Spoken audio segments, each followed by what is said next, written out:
దైనందిన జీవితంలో ఇదొక అంతర్భాగం అయిపోయిందన్నమాట కాఫీ, టీ అనేది.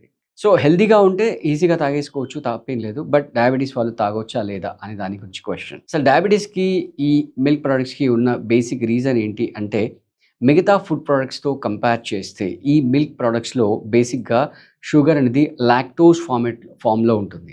అందుకే ఎవరైనా కూడా అంటే న్యూట్రిషనిస్ట్ అయినా, డాక్టర్స్ అయినా ఎవరైనా కూడా ఒకసారి డయాబెటిక్ అటాక్ అయిందంటే కాఫీలు, టీలు తాగొద్దు అని చెప్తారు. సో, దీనికి రీప్లేస్‌మెంట్ ఏంటి? అంటే మీరు లాజికల్‌గా ఆలోచిస్తే మీకక్కడ 2 వేడిగా ఉండడం ఒకటి. రెండోదొచ్చేసి లిక్విడ్. సో, వేడిగా ఉండే లిక్విడ్ తాగితే మన నాలుకకి కానీ, మన గొంతుకు కానీ, కొంచెం మైండ్‌కి కానీ రిలాక్స్ అయినట్టుగా అనిపిస్తుంది. అంటే మీరేదో టెన్షన్‌లో ఉన్నప్పుడు ఒక కప్ కాఫీ తాగితే కొంచెం రిలాక్స్ అయినట్టుగా అనిపిస్తుంది. సో, ఫస్ట్ పాయింట్ మీరు అవాయిడ్ చేసేయాలి. ఎందుకంటే రీజన్ ఆల్రెడీ మనం చెప్పుకున్నాము. కాపోతే మళ్ళీ మీరు ఓవర్ నైట్‌గా గనక మీరు దీన్ని స్టాప్ చేసేస్తే మైండ్ యాక్సెప్ట్ చేయదు. బాడీ యాక్సెప్ట్ చేయదు. ఇంకా లేదంటే చాలా హ్యాపీగా చేయాలంటే మనం వెజిటబుల్ సూప్ అంటే మన ఇన్ హౌస్ ప్రోగ్రామ్స్‌లో మనం వాళ్ళకి క్లయింట్స్‌కి ఇస్తుంటామన్నమాట వెజిటబుల్ సూప్.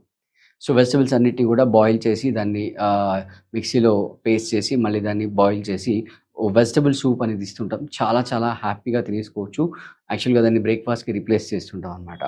సో, అది వేడిగా ఉంటుంది, లిక్విడ్‌గా ఉంటుంది. మీరు హ్యాపీగా ఒక కప్పు కాదు, ఒక గ్లాస్ కాదు, 6, 7 గ్లాసెస్ కూడా హ్యాపీగా తాగేసుకోవచ్చు. చాలా హ్యాపీగా.